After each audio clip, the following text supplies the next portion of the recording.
Other than Stian and the call ups, is there anybody else missing No, for Saturday? no. The rest are ready to go. Okay. Um, and are y'all going to call up any players from the twos? Yes, one. Yeah, I don't know if I have to say it now or it's good to go, but yeah, maybe you will get to know. But yeah, one player is going to come with us. Okay. When you're missing so many players, uh, do you prefer kind of a plug and play approach, or do you prefer kind of adjusting things to better suit the talent that you have No, remaining? no. For me, it's just we've been working this year a lot in us, a lot on us. Like regardless of who we play, we are trying to play exactly the same way, and so it would be unfair for me. We've been training for what 2 3 months now, and then suddenly I change the system just because we have a couple absences. So I'm gonna just put the players that has been training in the same system, and we'll go from there. What do you expect from Rios? I expect him bringing some energy, some professionalism. I have heard a lot of good things about him on a personal side, and then of course he will continue competing for a spot as everyone else. And when he's on the field, I expect scoring some goals. Toronto have 7 points through 4 matches. What is their mentality under Herdman versus what it was in past years under Bob Bradley, from what you've seen in the video? Uh, well, it's a different team. They're playing in a different system. Um, I can see their two DPs are fully engaged and fully committed to their teams. So I think that's pretty good, pretty awesome to see them how committed they are. And yeah, we'll have to take some considerations on those two because they are very good players. But again, we're playing our own game. Big emphasis for us is having more points when we play on the road, and we will continue with that objective. So yeah, it's going to be a very good match. Looking back at Orlando, and then just as far as it pertains to your skills for this year, um, the team was able to really hold firm and hold that lead under a lot of duress. How's that mindset carry on into later in the season, especially on the road, where you have mentioned so many times this point, this team has to gather points on the road where it didn't do it in the past years. So how do you take that mindset from home, apply it to the road? Because it seems easier said than done a lot of times.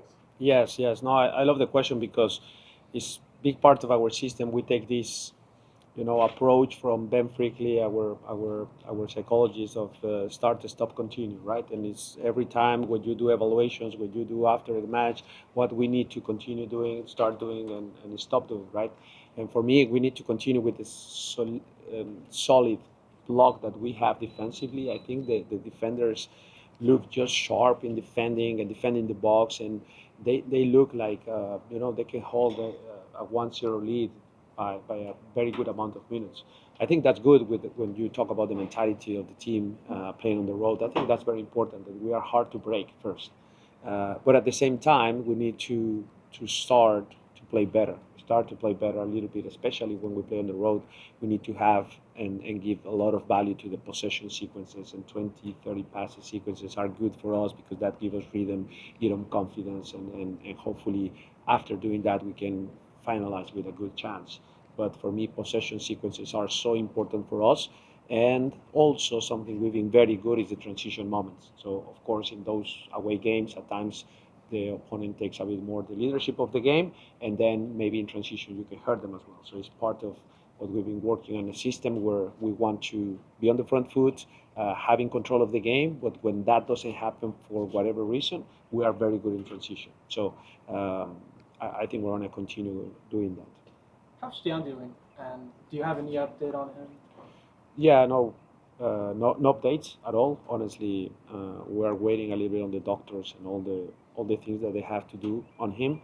But yeah, sad about the notice. Of course, I talked to him, and yeah, of course, something we were not expecting, and it was unfortunately in a very good moment for him. He was having a little bit of momentum with the team and having some, confidence in his game and starting to know the players and the system. So it's not the best time, but at the same time, at the beginning of the season, it's not the worst thing. It's better than later in the year. So yeah, we're gonna try to manage his injury as always, safety first, and as soon as he's healthy and his fitness levels are again to a good level, he'll be back.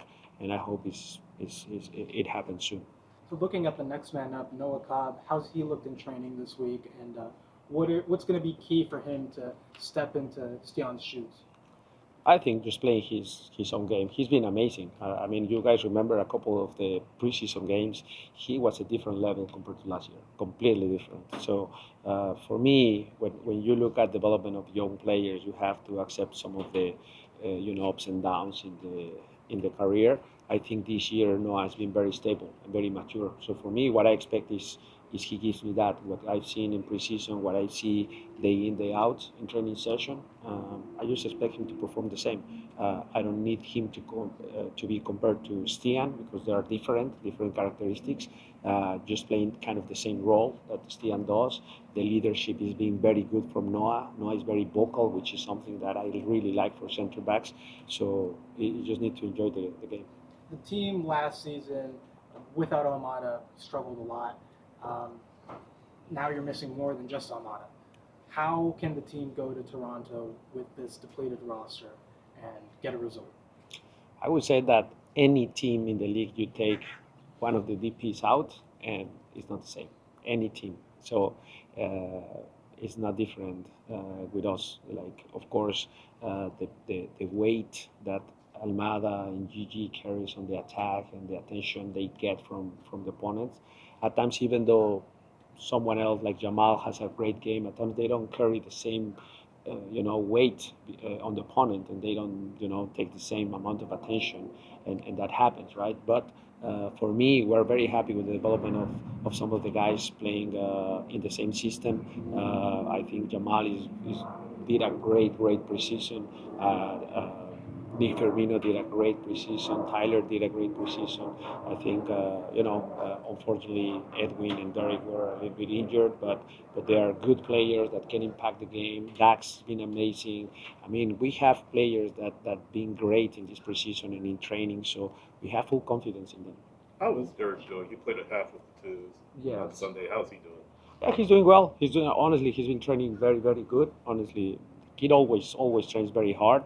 It's just now a lot of competition in that position, right? We almost have 6 wingers this year, and most of them are similar, fast and dribblers and can impact at any moment. Luke Brennan is another one that's been doing amazing in the training session. So again, there's competition there, but Derek is doing very good, and we'll see what he can bring to the team. In preseason, you mixed the lineups a lot, and players played with different guys. Was a little bit of that looking ahead to Game 4 international break, knowing that it might be a mix and match squad? I'm a genius. No, not at all. Not at all.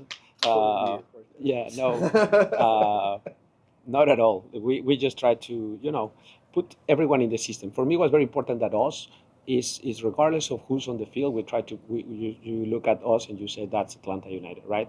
I have to check if one of those lineups is something very similar to this one. I have to check that, but yeah, I think that worked well in preseason. That brings the spirits of the team the same ideas, the same concepts, the same principles, and I think it's gonna pay off a little bit in this game.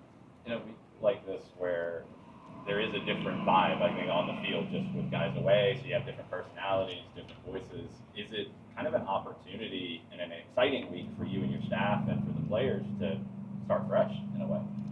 Yeah, maybe. I think for me, it's an exciting week where we can test the depth of the team. We can see them again, the emphasis of winning away and without some of the key players, of course, but I'm sure and certain about one thing. The players I put on Saturday, they're going to be ready to fight, and they're going to be ready to compete.